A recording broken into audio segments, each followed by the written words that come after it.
আমার আল্লাহ বলেন, ও দুনিয়ার মানুষেরা, তোমাকে একজন মনে করে, তোমাকে বড় মনে করে, আরেকজনকে তুচ্ছ মনে করিও না, হীন মনে করিও না। কারণ তুমি বাচ্চাকে যে আল্লাহ সৃষ্টি করেছে, পথের ভিখারিকে আল্লাহ সেই আল্লাহ সৃষ্টি করছে, ঠিক না ঠিক?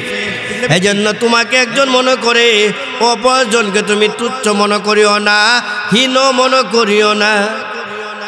তুমি বড় লোক, তুমি বড় সম্মানী ব্যক্তি, তোমার আমি আল্লাহ ইজ্জত দিছি, তাই বলে আরেকজনকে অপমান করা যাবে না। আচ্ছা বলেন তো, ইজ্জতের মালিক কে? বেইজ্জতের মালিক আল্লাহ বলেন। ওয়া তুইজ্জু মান তাশাউ ওয়া তুযিল্লু মান তাশাউ বিয়াদিকাল খায়র ইন্নাকা আলা কুল্লি শাইইন কাদির। আল্লাহু আকবার বলেন।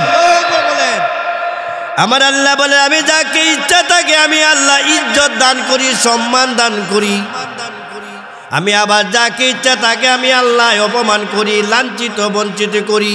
সেই ক্ষমতা একমাত্র আমি আল্লাহর কুদরতি হাতি। তাই বলে তুমি একজন পথের ভিখারিকে তুমি অপমান লাঞ্ছিত করতে পারো না, তাকে হীনমন্য করতে পারো না। কারণ ওয়ালা তামশি ফিল আরদি মারহা, আমার আল্লাহ বলেন, তোমাকে একজন মনে করে আমার জমিনটার ভিতরে তুমি বুক ফলাইয়া হাঁটিও না। আমার যুবক ভাইদেরকে দৃষ্টি আকর্ষণ করে বলছি, ভাইরা আমার, আপনি যৌবন উপনীত হয়েছেন, আল্লাহ তোমাকে শক্তি দান করেছে, কাজে তোমাকে নিজেকে অনেক বড় মনে করে ভাইয়েরা আমার লুঙ্গি এবং ফ্যান মাটিতে হেসাইয়া আটিও না। আরিনি, আরে বাপরে বাপ, লঙ্গি মাটির সাথে যাইতেছে, যে কি বোঝাইতেছে? হাদিস শরীফ আছে, আল্লাহ রাসূল বলেন, ভাইয়েরা আমার, কেউ যদি গডার নিচে কি করে, এই টকনার নিচে লঙ্গি পরে ফ্যান ফিরে, সে হলো জাহান্নামী। খেয়েছে কি? জাহান্নামী। আমরা সমাজে অধিকাংশ দেখা যায় ফ্যান যারা ব্যবহার করে, ওখান আবার হাফ প্যান্ট পরে। কি পরে আপনারা লক্ষ্য করছেন নি? এখন মডার্ন ফুলা মানে স্কুল কলেজে পড়া, মানে এটা কিছু হইলে হাফ প্যান্ট পরে আনে। এটা পাইলে কোথায়? একটা পুরুষ নাভির থেকে নিয়ে আডু পর্যন্ত ঢাকা রাখার কি ফরজ? এ মুসলমানের সন্তান, এ কাদিন ধরে কার? ইহুদি খ্রিস্টানের, ঠিক না বেঠিক? এ চুল কাটা দেখলে দেখবেন, চুল যে কাটে, চুল কাটে ও ইহুদি খ্রিস্টানের, নেইমার আর মেসির মতো, ঠিক না বেঠিক? সাল্লাল্লাহু আলাইহি ওয়াসাল্লাম কালিমাতান হাবিবাতান ইলার রহমান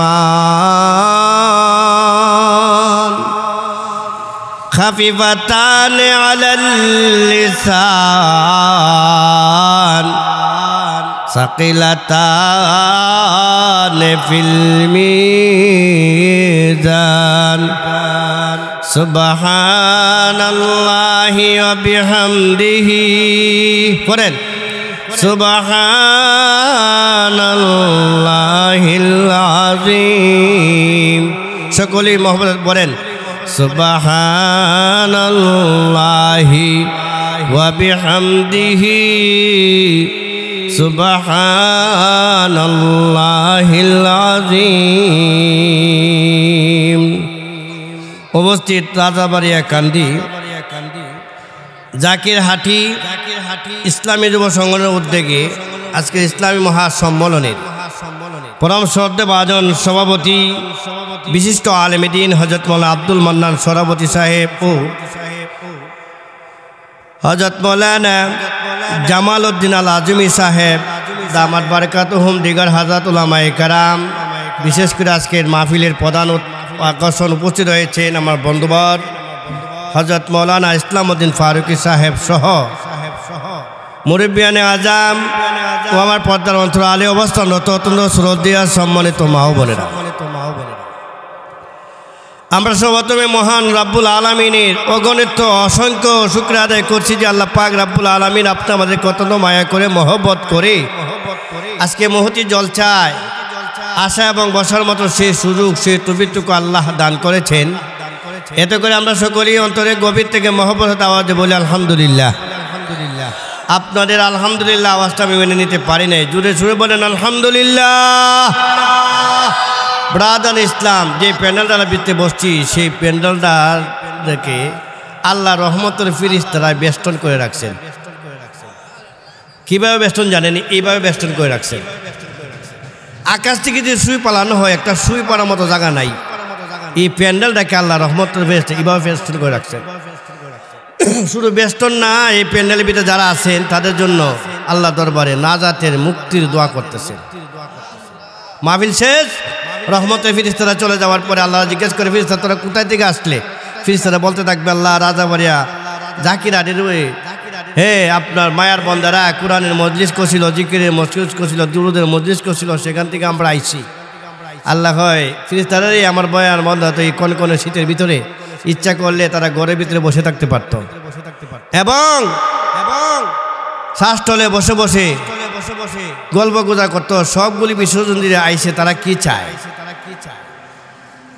ফেরেশতারা বলে, আল্লাহ আপনি তো তাদের নাম রাখছেন ইনসান, আর মানব জাতি হিসেবে তো শয়তান দুকায় পড়ে, নফসে দুকায় পড়ে, জিন্দিগিতে বহু অন্যায় অনাচার করছে।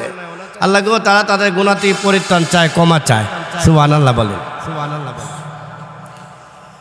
এবার রাব্বুল আলামিন ফেরেশতাদেরকে লক্ষ্য করে বলো, আমার ফেরেশতারা তোমরা সাক্ষ্য থাকো,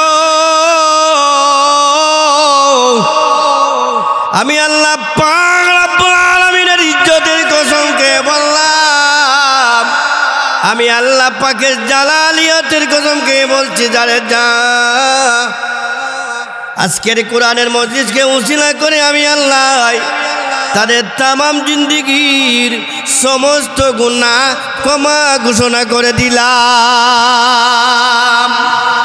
আচ্ছা বুঝে তাকে বলেন তো, যারা প্যান্ডেলের ভিতরে আসছেন আপনারা লাভবান না লসে আছেন? আমরা গুনাহ আসেনি, আমরা ক্ষমা চাওয়ার দরকার আসেনি, ক্ষমা পাওয়ার দরকার আসেনি। ক্ষমা পাইতে গেলে মজলিসে আসন লাগবো নি। আল্লাহ আমাদেরকে আসার তৌফিক দিয়েছেন, আবার বলে আলহামদুলিল্লাহ। ব্রাদার ইসলাম, আমি আপনার সামনে সূরা আলার 2-3 গানা আয়াত তেলাওয়াত করছি, মানে 26 মাস থেকে। এই সূরার ভিতরে যে আয়াতটুকু আমি তেলাওয়াত করলাম, আমার তেলাওয়াত কিন্তু আয়াতে আল্লাহ পাক রাব্বুল আলামিন ওই মানুষের কথায় বলতেছেন, খারা সফল কাম, খারা কামিয়াব, জীবনটা কাদের ধন্য করে মহান আল্লাহ বলেন তারা অবশ্যই সফল কাম। সুবহানাল্লাহ। আত্মশুদ্ধি করে, পবিত্রতা বর্জন করে। কিসের থেকে পবিত্রতা বর্জন করে এটা বোঝা দরকার আছে না? ওরা বুঝতেছেন তো? আমার এই আয়াতের ব্যাখ্যানে বলছে, মান তাযাক্কা মিনাল কুফরি ওয়াশ শিরকি ওয়াল বিদআতি ওয়াল হাসাদি ওয়াল কিবার আও মিন কুল্লিল ফাহশাই ওয়াল মুনকার। সুবহানাল্লাহ। নবী আমার আল্লাহ বলেন, যারা পবিত্রতা বর্জন করেছে তার আত্মাকে পরিশুদ্ধ করেছে কুফরি কালাম থেকে, কুফরি কার্যকলাপ থেকে। আমরা কিন্তু লা ইলাহা ইল্লাল্লাহ বলছি, মানে আল্লাহ ছাড়া কোনো মাবুদ নাই। আমরা একত্ব, আল্লাহর একত্ববাদের বিশ্বাস করছি। এই জন্য আমরা মমিন হওয়ার পরেও দেখা যায় আমরা কিছু কুফরি কার্যকলাপ করি। ঠিক না বেটি? কুফরি কার্যকলাপ হয় না? জাদু ক্রিয়াও করে, জাদু করে না, সেহের কুফরি জাদু এবং কুফরি কথা, কুফরি কার্যকলাপ এগুলা করি না? এই কুফরি অবস্থা যদি কবরও যায়, আমরা কি জান্নাত আল্লাহ দিব? আমাদের অন্তরের ভিতরে, কলবের ভিতরে কুফরি আছে, কুফরি পরিষ্কার করা দরকার আসেনি? ও ভাইরা আমার, আমরা যে বর্তমানে আমরা যে বাংলাদেশে বসবাস করি, কত যে বিপদ।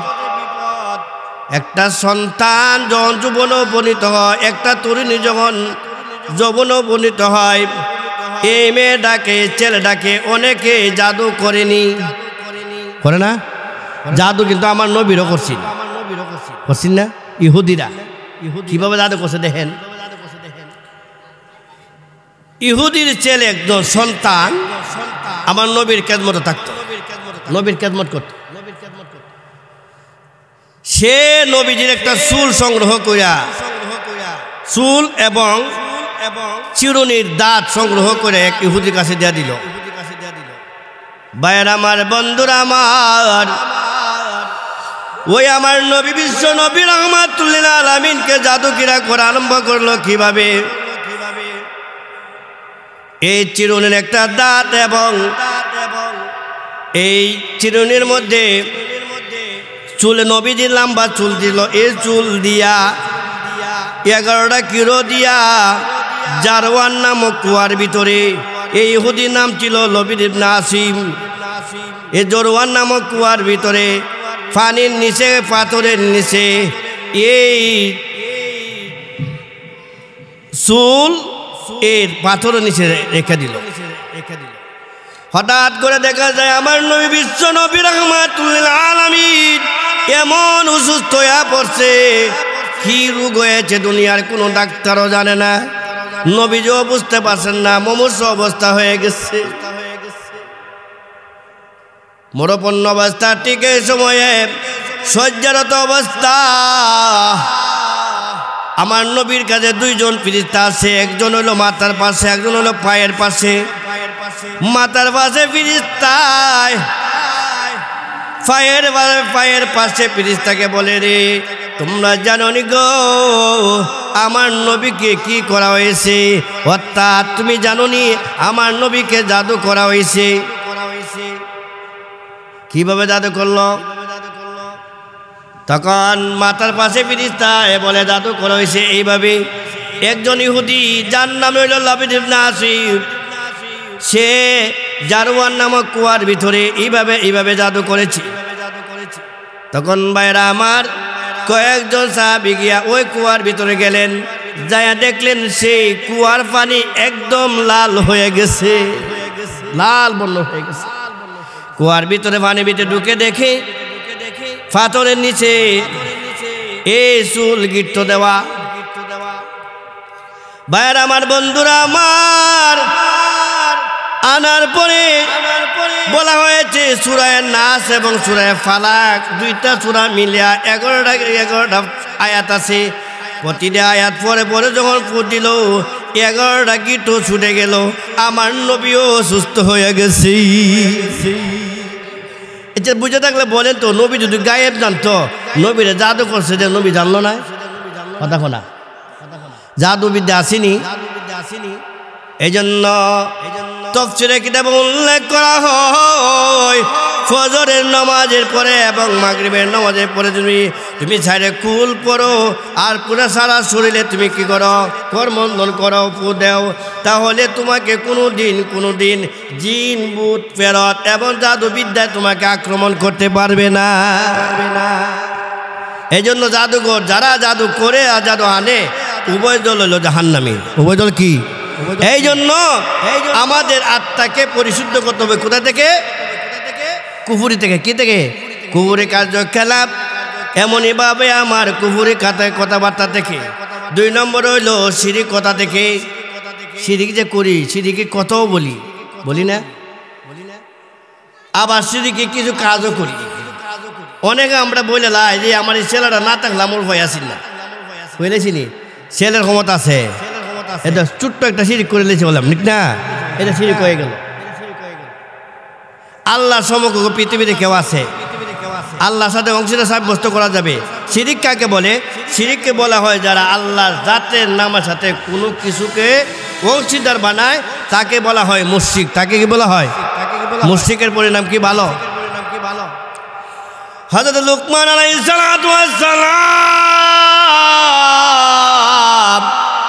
একবার তার আদরের দুলালী সন্তান, আল্লাহু আকবার, ওনার সন্তানকে ওয়াজ করেছিলেন আর বলেছিলেন, রে ইয়া বুনাইয়া লা তুশরিক বিল্লাহ ইন্নাশ শিরকা লাযুলমুন আযীম। হযরত লুকমান আলাইহিস সালাতু ওয়াস সালাম তার আদরের দুলালী সন্তানকে ওয়াজ করেছিলেন আর বলেছিলেন, রে আমার পুত্র, তুমি দুনিয়ার জগতে যা কিছু করো না কেন একটা কথা জেনে রাখো, তুমি আমার আল্লাহর সাথে অংশীদার সাব্যস্ত করিও না, আমার আল্লাহর সাথে শিরিক করিও না। শিরিক হয়েছে বড় জুলুম। দুনিয়ার মানুষ গুনাহ করে কিন্তু সব গুনাহ মাফ হয়, কিন্তু ভাইরা আমার শিরিক গুনার মাফ নাই। আসেনি? অনেকে জানলেও শিরিক করে, আবার না জানলেও শিরিক করে। করে না? শিরিক করতে নাই। আমার আল্লাহর সমকক্ষ কেউ নাই। আমরা এই কথা সাক্ষ্য দিয়েছি আর বলেছি, লা ইলাহা ইল্লাল্লাহু মুহাম্মাদুর রাসূলুল্লাহ, যে আল্লাহ ছাড়া কোনো মাবুদ নাই তথা ইবাদতের উপযুক্ত কেউ নাই। আছে? আল্লাহ সমকক্ষ কেউ আছে? এই কথা বলছি। তারপরে দেখা যায় আমরা দুনিয়ার বিভিন্ন জায়গাতে মাজারে পীর সাহেবের পায়ে সেজদা করে, ঠিক না ঠিক? সেজদা করে জায়গা কোথায়? একমাত্র মহান আল্লাহর কুদরতি পায়ে, ঠিক না ঠিক? আমি দুনিয়ার কোন স্থানে শিরিক করতে পারবো না। এই জন্য বিভিন্ন মাজারে শিরিক করে, বিভিন্ন মাজারে বৈশা বৈশা গাঁজা মদ খায়, ঠিক না ঠিক? মাজার কিন্তু নিষেধ নাই। আল্লাহর ওলিরা মাজার আছে না? কথা শোনা। শাহজালাল, শাহপরান যারা আসছেন তারা তো সত্যিকারের আল্লাহর ওলি, কোনো সন্দেহ আছে? কথা শোনা। এদের মাজারে যাবেন, কিন্তু পদ্ধতি কি? সেখানে যাই আল্লাহদের ওলিদের উসিলায় আল্লাহর কাছে চাবেন, ঠিক না ঠিক? এখন আপনি যদি উদ্দেশ্য করে যান যে আমার ছেলে হয় না, আমার মেয়ে হয় না, হ্যাঁ আমি আমার মাজারে যাইয়া বাবার কাছে চাবো আমার জন্য ছেলে হয়, এই নিয়ত করে গেলে শিরিক না? কথা শোনা। ফাওয়া যাওয়া, ফাওয়া সাওয়ার জায়গা একমাত্র কোথায়? কার দরবারে? বাবা তোমার দরবারে কেউ ফিরে না খালি হাতে, কি কথা শিরিক না? নাওয়াজুবিল্লাহ জোরে কোন? হে ভাইরা আমার, কেন শিরিক করবেন? সান সাওয়া এবং ফাওয়া জায়গা একমাত্র কোথায়? আমার আল্লাহ বলেন, দুনিয়ার মানুষ তোমরা যদি দুনিয়ার কোনো মানুষের কাছে, সন্তান যদি মায়ের কাছে বাবার কাছে একবার দুইবার তিনবার চায়, তখন মায়েরা কি করে? রাগ করে, বাবাও রাগ করে। কিন্তু আমার আল্লাহ বলে, আমি এমন আল্লাহ রে, আমি আল্লাহর কাছে না চাইলে আমি আল্লাহ রাগ করি, ঠিক না বেটি? ও বান্দারাম, তোমরা যদি গভীর রজনীতে, শেষ রজনীতে আমি আল্লাহর কাছে চাও, কারণ আমি শেষ প্রতিদিন প্রতি রাত্রে আমি দুনিয়ার আকাশে আসি, আইসা বলি রে আসেনি আলা আমি মুস্তাগফিরিন ফাগফির আল্লাহু, আসনেরই কোনো গুনাহগার তোমাদের গুনাহ সম্পর্কে আমি আল্লাহর কাছে চাও, আমি রহমতের ভান্ডার নিয়ে আসছি, আমি আল্লাহ তোমাদের যাবতীয় গুনাহ আমি আল্লাহ মাফ করে দিবা। আসনেরই কোনো অভাবী তোমাদের অভাব সম্পর্কে আমি আল্লাহর কাছে চাও, আমি তোমাদের অভাব অনুটান দূর করে দিব, আমি আল্লাহ তোমাদের রিজিকের প্রশস্ততা করে দিব, আমি আল্লাহ তোমাদের অর্থ সম্পদ আমি আল্লাহ বাড়াই দিব। অর্থ সম্পদ কে দেয়? কথা শোনা। আল্লাহ যাকে ইচ্ছে তাকে আল্লাহ প্রচুর দৌলতের মালিক বানায়, কোনো সন্দেহ আছে? কথা শোনা। আল্লাহ বলেন, ইন্নাল্লাহা ইয়াবসুতুর রিজকা লিমান ইয়াশাউ ওয়া ইয়াকদির লাহু। আমার আল্লাহ বলেন, আমি কাউকে যাকে ইচ্ছা তাকে আমি আল্লাহ প্রচুর দৌলতের মালিক বানাইয়া দেই, তথা আমি আল্লাহ তাকে আরামায়েশের মধ্যে লিপ্ত করে দেই, ফেলিয়ে দেই। আরাম কে দেয়? কোটি কোটি টাকার মালিক আমি আল্লাহ বানাই, 10 তলা 20 তলা 25 তলা বিল্ডিংয়ের মালিক আমি আল্লাহ বানাই। ভাইয়েরা আমার, গুলশানের মতন জায়গাতে আমি আল্লাহ বিল্ডিংয়ের মালিক বানাইয়া দিই। কে দেন? আল্লাহ। আল্লাহ বলে আমি বাদশা বানাই, ওয়াকদিল্লাহ, আমি আবার এই সম্পদগুলি আমি আল্লাহ চিনে নিয়ে যাই। আচ্ছা, পথের বাদশা কে বানান? কথা বলেন, বাদশা কে বানান? আরো জোরে, কে বানান? ফকির কে বানান? আল্লাহ। নদীর পার বাঙ্গে পার বরে এই তো নদীর খেলা সকাল বেলার দনিরে তুই ফকির সন্ধ্যা বেলা এই জন্য চাওয়া পাওয়ার জায়গা একমাত্র আমার আল্লাহ কারণ আমার আল্লাহ হয়েছে খালেক আমার আল্লাহ হয়েছে মালিক ঠিক না ঠিক আমার আল্লাহ হয়েছে নিজিক দাতা আমার আল্লাহ হয়েছে সর্বশক্তিমান প্রভু ঠিক না ঠিক ঠিক না ঠিক খালিক মালিক আল্লাহ পাকো পরওয়ার করেন খালিক মালিক আল্লাহ পাকো পরওয়ার সকলি করিতে পারো কুদরতি তোমার ঠিক না বেটে হে ভাইরা আমার এই জন্য আমার আল্লাহর সাথে শিরিক করা যাবে না মুশরিক হইয়া যদি কবর যান ও ভাইরা আমার উপায় নাই জাহান্নামে যাইতে হবে মুশরিকরা জান্নাতে যাওয়া সম্ভব না তার জন্য জান্নাত হারাম হয়ে যায় নাউযুবিল্লাহ বলেন দলিল আসেনি আমার আল্লাহ বলেন وَمَن يُشْرِكْ بِاللَّهِ فَقَدْ حَرَّمَ اللَّهُ عَلَيْهِ الْجَنَّةَ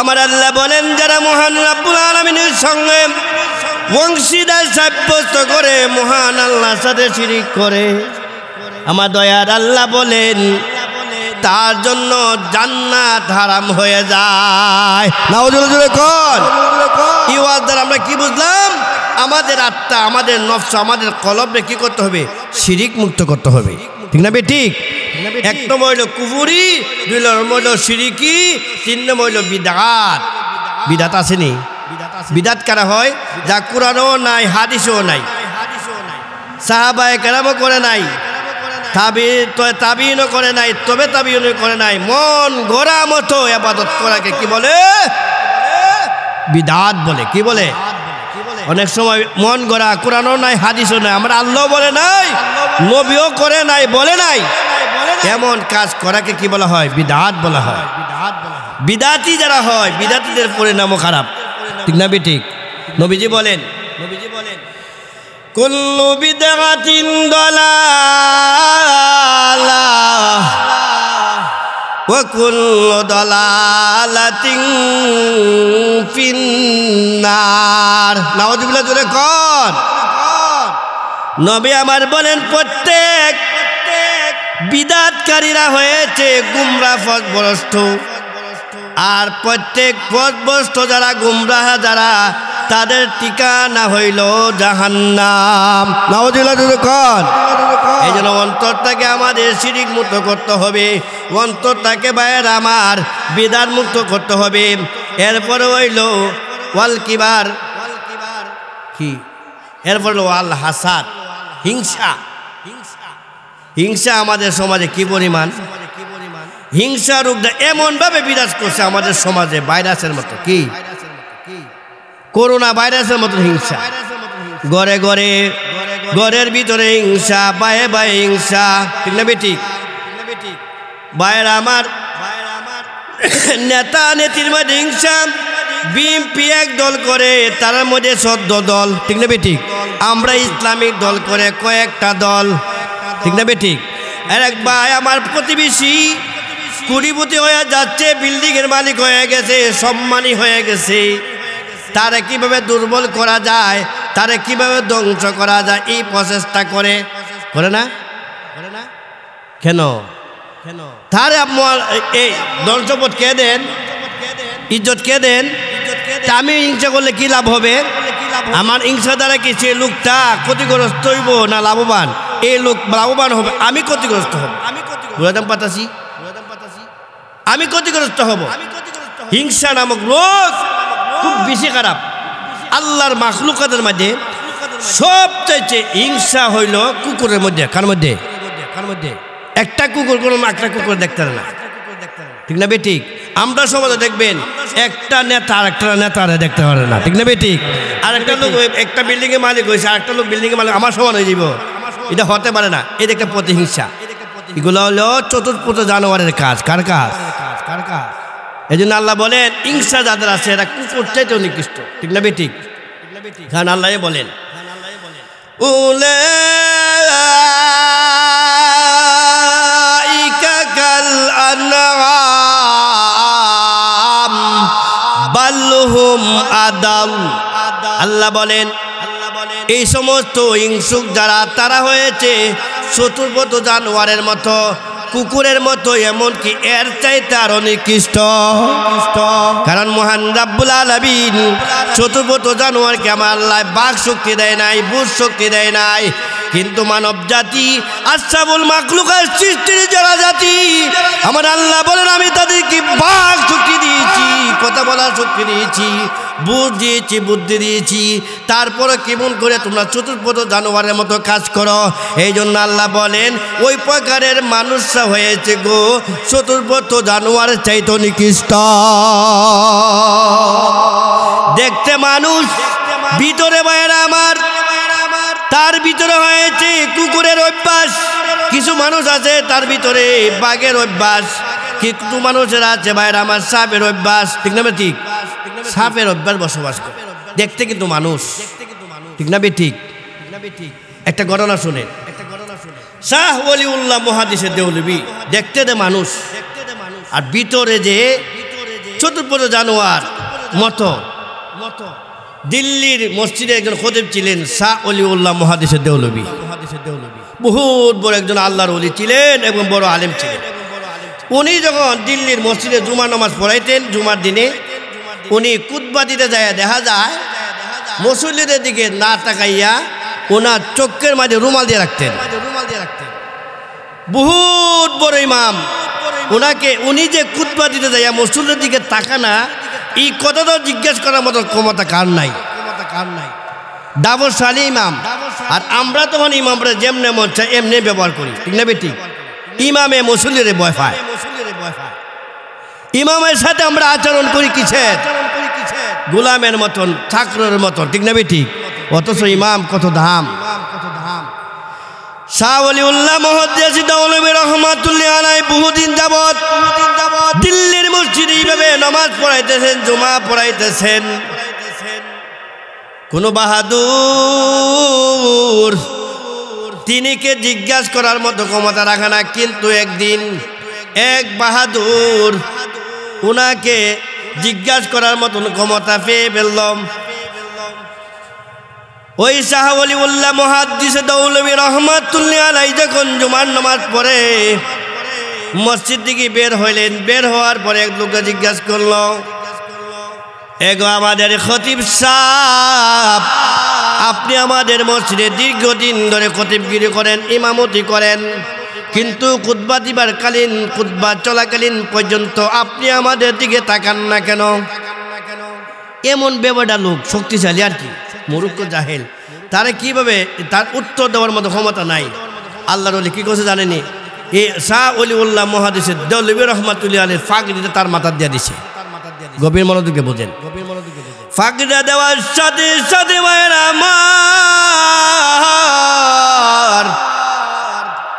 উনি চিৎকার আরম্ভ করে দিচ্ছে আর বলতেছে, দেখো রে, আমি তো মানুষ বলতে কোনো কিছু দেখি নাই। কেউ কাউকে, যে মানুষগুলা ছিল কেউকে দেখা যায় বাঘের মতো, কেউ দেখা যায় সাপ, কাউকে দেখা যায় শিকাল, কেউ দেখা যায় ছাগলের মতো, কাউকে দেখা যায় এই কুকুরের মতো, মানুষ বলতে দেখি না। আল্লাহর ওলির ফাঁকিনা মাথা দেওয়ার সাথে সাথে এই লোক চিৎকার আরম্ভ করে দিল। দেখতে সুরতে মানুষ, ভিতরে আল্লাহর ওলিরা যারা এরা বাঁচিনি চোখ না, তারা দেখতে পায়। সুবহানাল্লাহ। ভাইয়ার আমার, বন্ধুরা আমার, ওই ফাঁকরিটা যখন আবার আল্লাহ শাহ ওলিউল্লাহ মুহাদ্দিস দেওলভী রহমাতুল্লাহ আলাইহি তার মাথার থেকে নিয়ে গেলেন। নিয়ে যাওয়ার পরে ওই বাহাদুর ব্যক্তি বলে রে ভাই আমি কেন চিৎকার দিয়েছি দেখো ওই আল্লাহর ওলি আমার মাথার ভিতরে পাখির দেওয়ার পরে মানুষদের ছিল একটা মানুষ আমি দেখতে পাই নাই অনেকটাই চতুর্পথ হিংস্র পরিবারে জানোয়ারে পরিণত হয়ে গেছে উলাইকা কাল আনআম বাল হুম আদাল আল্লাহ বলেন গো ওই সমস্ত মানুষ হয়েছে চতুর্পদ জানোয়ারের মতো এমনকি এর চাইতে নিকৃষ্ট এই জন্য হিংসা নামক রোগ আমাদের কলম থেকে দূর করতে হবে আপনি ভিতরে যদি আপনার কলবের ভিতরে যদি আপনি হিংসা রাখেন যতই ইবাদত বন্দেগী করেন না কেন সেই ইবাদত বন্দেগীগুলো আল্লাহ দরবারে কবুল হবে না পরকালে দিয়ে দেখবেন আপনার আমল নামায় নেক আমল দূরের কথা জিরো হয়ে রয়েছে কারণ নবীজি আমার বলেন হাদিসে কথা বুঝছেন ওয়াইয়াকুমুল হাসাদা ফাইন্নাল হাসাদা ইয়াকুলুল হাসানাতা কামা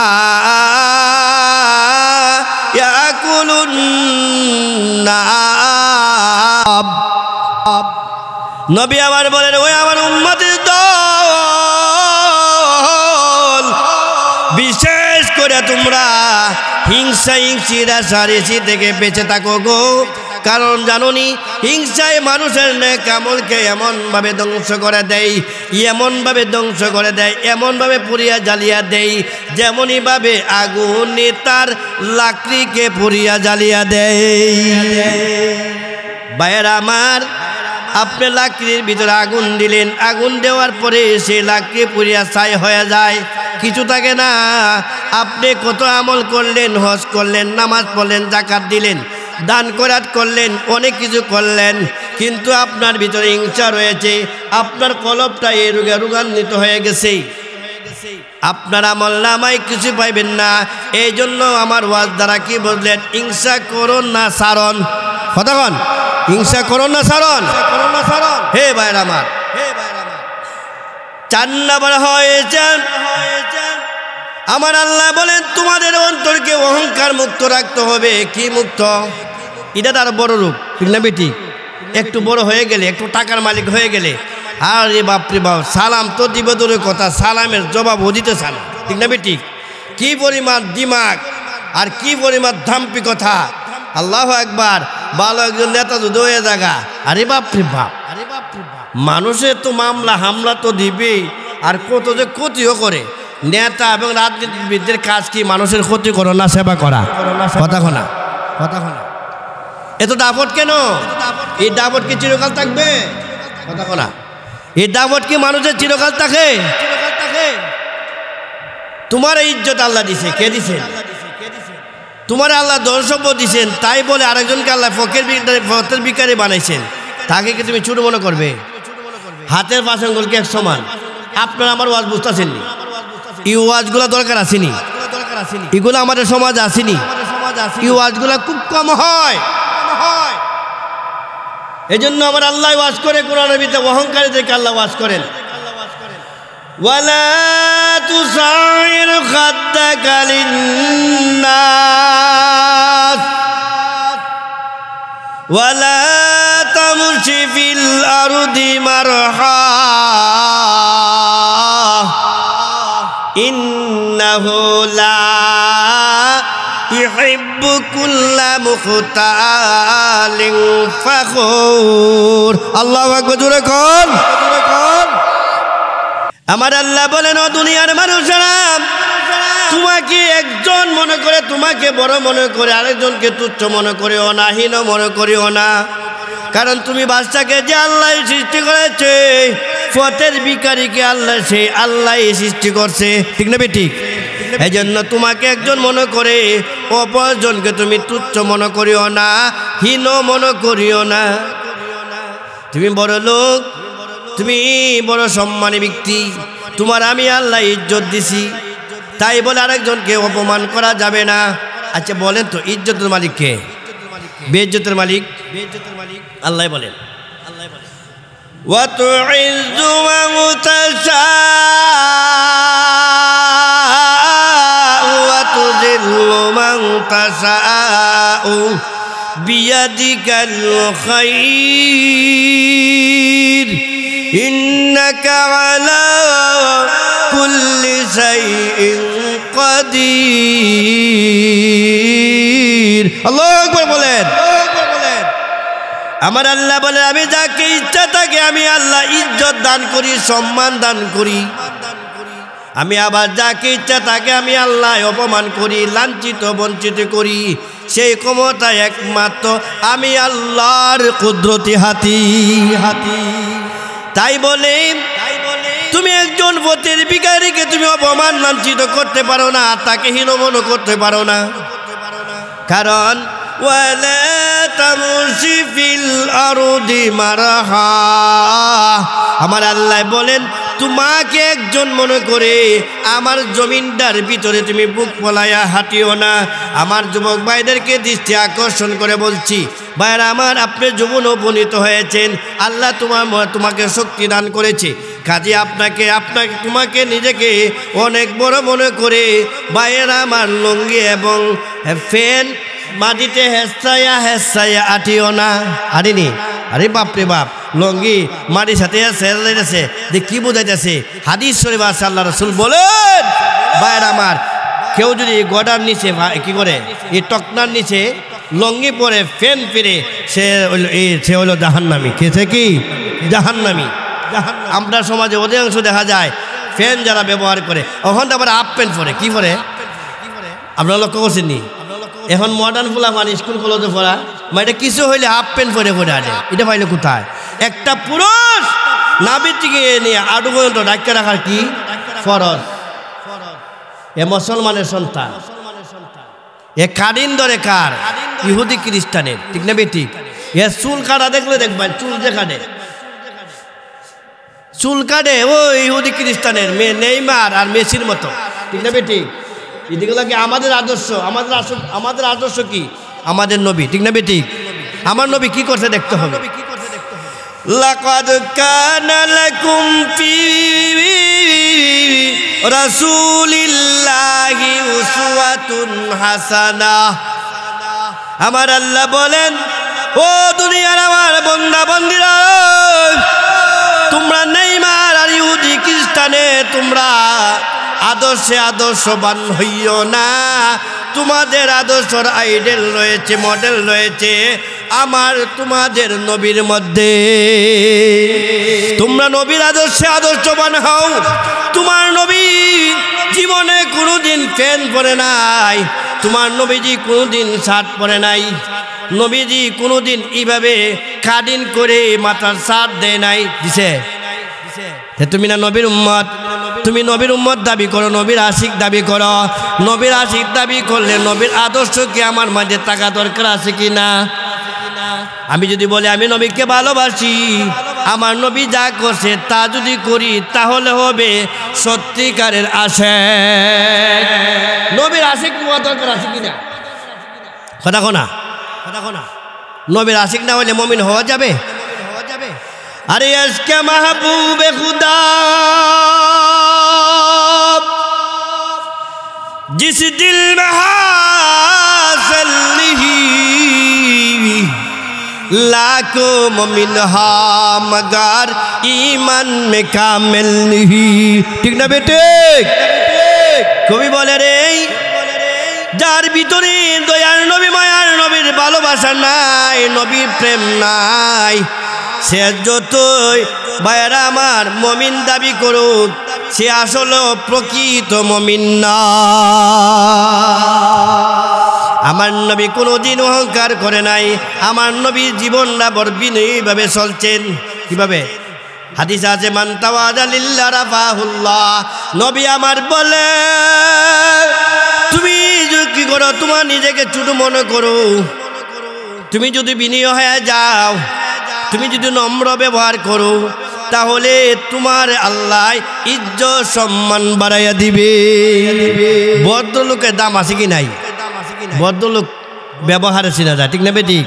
ব্যবহারে বংশের পরিচয় ব্যবহার সুন্দর করবেন। আমার নবীর এমন আদর্শ ছিল যে আদর্শ দেখে বহু বেঈমান কাফেররা মুসলমান হয়ে গেছে। সুবহানাল্লাহ বলেন।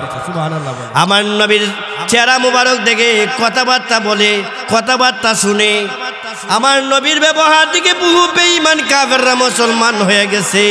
এই জন্য আমার আল্লাহ বলেন ওয়ালা তুসাইর খাদ্দাকা লিন্নাস ওয়ালা তামশি ফিল আরদি মারহা ইন্নাহু লা ইউহিব্বু কুল্লা মুখতালিন ফখুর। আমার দয়ার আল্লাহ আমার মায়ার আল্লাহ বলেন আমি আল্লাহ পাক রব্বুল আলামিন পছন্দ করি না, ভালোবাসি না গো ওই জাতিকে যারা কি করে দাম্পিকতা করে অহংকার করে। আমার আল্লাহ তাদেরকে ভালোবাসেন না, এমনকি আমার আল্লাহ তাদের উপরে অভিশপ্ত এবং লানত পড়তে থাকে। এই জন্য ভাইরা আমার আল্লাহ বলেন মান তাযাক্কা মিনাল কুফরি ওয়াশ শিরকি ওয়াল বিদআতি ওয়াল হাসাদ ওয়াল কিবার আও মিন কুল্লিল ফাহশাই ওয়াল মুনকার, এবং যাবতীয় অশ্লীল গর্হিত নিন্দনীয় কাজ যা আছে সবগুলাতে অন্তরকে পরিষ্কার করতে হবে। কি করতে হবে? এবার আসেন আমাদের অন্তরের ভিতরে শিরিক আছে, কুফরি আছে, বেদাত আছে, হাসাদ আছে, সেইগুলাই কেন আছে? কোন এগুলা দূর করব কিভাবে? আল্লাহ কই জ্ঞানীরা কি করে জানুনি? তাদের প্রথম কাজ হইল ওয়াযাকার আসমা রাব্বিহি ফাসাল্লা। এক নম্বর হইল তারা মহান আল্লাহর জিকির করে। কেন ভাই জিকির করলে কি হয়? নবী আমার বলেন মানুষ যখন গুনাহ করে গো, একটা গুনাহ করলে একটা গুনার দাগ অন্তরের ভিতরে পড়ে যায়। যেমনইভাবে যত গুনাহ করব সেই গুনার দাগ অন্তরের ভিতরে পড়তে থাকে। যেমনইভাবে ভাইয়েরা আমার সাদা কাপড়ে ময়লা লাগলে দাগ লাগেনি, কথা শোনা, দাগ লাগলে সে দাগ সাবান দিয়ে দূর হয়, কিন্তু অন্তরের ভিতরে যে মায়েরা আমার গুনার ময়লার গুনার দাগ পড়ে গেছে, সেই গুনার দাগ দূর করবার হাতিয়ার কি? আল্লাহু আকবার। এক নম্বর হাতিয়ার হইল আল্লাহ পাকের জিকির, লা ইলাহা ইল্লাল্লাহ। এই জন্য আমার দয়ার আল্লাহ আমার মায়ার আল্লাহ কুরআনের অন্য একটা আল্লাহ দুনিয়ার মুমিনকে ডাকে আর বলে ইয়া আইয়ুহাল লাযীনা আমানু যিকুরুল্লাহা যিকরান কাসীরা। ও মুমিনেরা, গুনাহ করে ফেলেছো, এবার তোমাদের কাজ হইল বেশি বেশি করে আমি আল্লাহর জিকির করা। দুই নম্বর হইল ওয়াসাব্বিহুহু বুকুরাতান ওয়া আসীলা। তোমার গুনার ময়লা দূর করবা। দুই নম্বর হাতের হইল বেশি বেশি করে আল্লাহর তাসবিহ পড়ো, আল্লাহর গুণকীর্তন করো। কি করো? গুণকীর্তন। এই তাসবিহ দ্বারাও কি হয়? গুনাহ মাফ হয়। সুবহানাল্লাহ বলেন। এই তাসবিহটা কি? আল্লাহ নবী আমার ভাই তাসবিহগুলা ফেরেশতারাও আল্লাহর তাসবিহ পড়ে, খালি ফেরেশতারা তামাম মাখলুকাত আল্লাহর তাসবিহ পড়ে, ঠিক না বেঠিক? আল্লাহ বলেন সাব্বাহা লিল্লাহি মা ফিস সামাওয়াতি ওয়াল আরদ। সাত আকাশ এবং সাত জমিন এবং তার ভিতরে যা কিছু আছে মহান আল্লাহর তামাম মাখলুকাতরা আল্লাহ তাসবিহ পড়ে। ফেরেশতারা কি তাসবিহ পড়ে? কথা বলে আমি শেষ করছি। ফেরেশতারাও আল্লাহ তাসবিহ পড়ে। সুবহানাল্লাহ বলেন। সার্বক্ষণিক ফেরেশতারা তাসবিহ কি? বুখারী শরীফের সে হাদিস। সুবহানাল্লাহ কোন কালিমাতান হাবিবাতান ইলার রহমান খাফিফাতান আলাল লিসান সাকিলাতান ফিল মিজান সুবহানাল্লাহি ওয়া বিহামদিহি সুবহানাল্লাহিল আযীম। এমন দুটি বাক্য রয়েছে ভাইয়ের আমার, যে দুটি বাক্য আল্লাহর কাছে বেশি প্রিয়। এই দুইটি বাক্য যারা পড়বে তারাও আল্লাহর কাছে প্রিয় হয়ে যাবে। এই দুইটি বাক্য পড়তে সহজ না কঠিন? নবী আমার বলেন পড়তে বড় সহজ, জবানে অতি হালকা। জবানে অতি হালকা বিদায় মনে হয় মিজানের পাল্লা বাড়ি কম হবে। না রে না, সাকিলাতান ফিল মিজান, মিজানের পাল্লায় অতি বাড়ি। এই শব্দগুলা কি আমরা সকলেই পড়ি? সুবহানাল্লাহি ওয়া বিহামদিহি সুবহানাল্লাহিল আযীম। ভাইরা আমার, আমি যে আলোচনাগুলো করেছি সে আলোচনার ভিতরে মহান রব্বুল আলামিন আপনি আমাদের সবাইকে আমল করা তৌফিক দান করুন। একের পর এক বয়ান চলতে থাকবে। আপনারা স্টেজে দেখছেন, হ্যাঁ, বাংলার সিংহপুরুষ আমাদের ব্রাহ্মণবাড়িয়ার গর্ব ভাইরা আমার, হ্যাঁ, হযরত মাওলানা ইসলামউদ্দিন ফারুকী সাহেব মধুর কণ্ঠে ওয়াজ করবে। আপনারা খুশি না বেজার? খুশি হলে একটা নারা দেওয়া যাবে। বাতিলের মসনদ ব্যঙ্গে দিতে হবে। কারণ নারায়ের আওয়াজ, আল্লাহু আকবার ধ্বনির আওয়াজ যখন শুনে